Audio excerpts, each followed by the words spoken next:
संध्याकाळी 6 वाजता माझ्या मुलाला पिसाळलेल्या कुत्र्यानं चावलं. म्हणून याकडं गांभीर्यानं लक्ष वेधावं असे माझी कळकळीची विनंती आहे. धन्यवाद.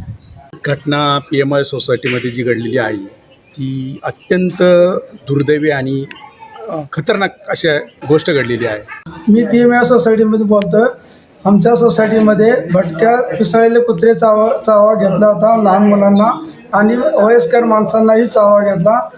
तर ह्याचा काहीतरी बंदोबस्त करावा. भटके कुत्रे ही सोसायटीमध्ये वारंवार येतात. त्याची कारणं आहेत की जी महानगरपालिकेने पंतप्रधान आवास योजनेअंतर्गत जी सोसायटीची निर्मिती केली त्यामध्ये वॉल कंपाऊंड हे अपूर्ण असल्यामुळे भटक्या कुत्र्यांचा वारंवार त्रास आमच्या सोसायटीला होत आहे. काल शनिवारी आमच्या सोसायटीमध्ये एक पिसाळलेला कुत्रा आढळल्याने 4-5 लहान मुलांना त्यांनी चावा घेतलेला आहे. तर 4-5 लहान मुलांना नाही तर तो पाळीव प्राण्यांना सुद्धा लिफ्टच्या समोर जाऊन चावा घेत होता.